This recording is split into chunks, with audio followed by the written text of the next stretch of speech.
Junior NTR, direct Prashanth Neel కాంబినేషన్‌లో ఓ pan India cinema తెరకెక్కుతున్న సంగతి తెలిసిందే. మైత్రి మూవీ మేకర్స్ అత్యంత ప్రతిష్టాత్మకంగా నిర్మిస్తున్న ఈ సినిమాకు 'డ్రాగన్' అనే టైటిల్ ఖరారు చేసినట్లు ఇప్పటికే ప్రచారం ఉంది. జనవరిలోనే ఈ మూవీ రెగ్యులర్ షూటింగ్ మొదలు కాగా ఎన్టీఆర్ ఇంకా షూటింగ్ సెట్స్‌లోకి అడుగు పెట్టలేదు.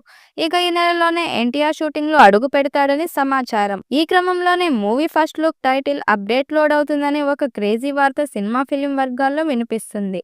'దేవరా' మూవీతో సూపర్ సక్సెస్ అందుకున్న జూనియర్ ఎన్టీఆర్ అదే జోష్‌తో తన నెక్స్ట్ సినిమాలకు సిద్ధమవుతున్నారు. ఇప్పటికే ఆయన చేస్తున్న ఫస్ట్ హిందీ మూవీ 'వారు 2' షూటింగ్‌లు చివరి దశకు చేరుకోగా నెక్స్ట్ ప్రశాంత్ నీల్ దర్శకత్వంలో రాబోతున్న సినిమా షూటింగ్‌లో ఎన్టీఆర్ జాయిన్ కాబోతున్నారు.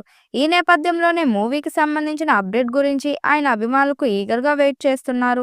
తాజాగా అలా ఎదురు చూస్తున్న వారందరి కోసం ఒక గుడ్ న్యూస్ వచ్చేసింది.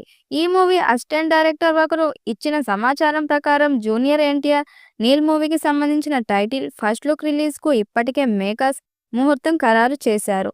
ఎన్టీఆర్, నీల్ మూవీ ఫస్ట్ లుక్‌ను మే 20న టైటిల్ అనౌన్స్‌మెంట్‌తో పాటు ఆవిష్కరించే అవకాశం ఉన్నట్టు సమాచారం.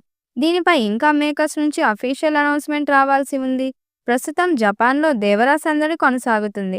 ఈ మూవీని అక్కడ రిలీజ్ చేస్తున్న నేపథ్యంలోనే ఇటీవల ఎన్టీఆర్ తన సతీమణితో కలిసి జపాన్‌కి వెళ్లారు. అక్కడ మూవీ ప్రమోషన్‌లు చేసిన ఆయన ఇప్పటికీ మూవీ రిలీజ్ కావడంతో త్వరలోనే ప్రశాంత్ నీల్ మూవీ సెట్‌లో అడుగు పెట్టబోతున్నారు.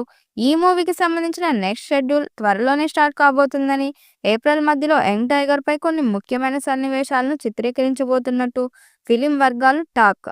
అనంతరం ఎన్టీఆర్ మళ్ళీ 'వార్ 2' షూటింగ్‌కి షిఫ్ట్ కాబోతున్నారని అంటున్నారు. 'వార్ 2' సినిమాలో ఓ పాట మరికొన్ని కీలక సన్నివేశాల షూటింగ్‌ను పూర్తి చేసిన తర్వాత ఎన్టీఆర్ పూర్తిగా ప్రశాంత్ నీల్ సినిమాపైనే ఫోకస్ చేయబోతున్నారు. ఇక మరోవైపు ఎన్టీఆర్ ప్రశాంత్ నీల్ మూవీలో అదిరిపోయే స్పెషల్ మాస్ బీట్ ఉండబోతుందని, అందులో బాలీవుడ్ హీరోయిన్ చిందులు వేయబోతుందని ప్రచారం జరుగుతుంది.